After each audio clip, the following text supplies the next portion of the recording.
കൊട്ടിയൂരിൽ ഭണ്ഡാരം എഴുന്നള്ളിച്ചു. ഇനി സ്ത്രീകൾക്കും പ്രവേശിക്കാം. ഭക്തിസാന്ദ്രമായ അന്തരീക്ഷത്തിൽ മണത്തണ കരിമ്പനയ്ക്കൽ ഗോപുരത്തിൽ നിന്ന് ഭണ്ഡാരങ്ങൾ അക്കരെ കൊട്ടിയൂരിലെത്തിച്ചു. ഇനി ഭക്തജനങ്ങൾക്ക് ദർശനകാലം. സ്ത്രീകൾക്കും ദർശനത്തിനായി അക്കരെ കൊട്ടിയൂരിൽ പ്രവേശിക്കാം. വാളശക്കാരണവരും അടിയന്തര യോഗക്കാരും മണാളനും ചേർന്ന് ഗോപുരവും നിലവറയും തുറന്ന് ഭണ്ഡാരങ്ങളും മറ്റു പാത്രങ്ങളും പുറത്തെടുത്ത് കണക്കപ്പിള്ളയെ ഏൽപ്പിച്ചു. കണക്കപ്പിള്ള ഭണ്ഡാരങ്ങൾ കുടിപതികളെ ഏൽപ്പിച്ചു. കുടിപതി സ്ഥാനികരാണ് ഭണ്ഡാരങ്ങൾ എഴുന്നള്ളിച്ചത്. ബുധനാഴ്ച അർദ്ധരാത്രിയോടെയാണ് ഭണ്ഡാരങ്ങൾ കൊട്ടിയൂരിലേക്ക് എഴുന്നള്ളിച്ചെത്തിച്ചത്. ഭണ്ഡാരവുമേന്തിയുള്ള കുടിപതികളുടെ യാത്രയ്ക്ക് 2 ഗജവീരന്മാരും വാദ്യങ്ങളും അകമ്പടിയേകി.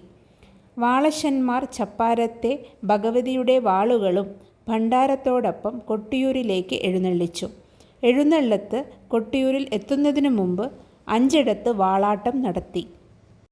മുതിരേരിയിൽ നിന്ന് എഴുന്നള്ളിച്ച കൊണ്ടുവന്ന വാൾ, ഇക്കരെ ക്ഷേത്രത്തിലെ ബലിബിംബങ്ങൾ എന്നിവയോടെ ഭണ്ഡാരം എഴുന്നള്ളത്ത് അക്കരെ കൊട്ടിയൂരിൽ പ്രവേശിച്ചു.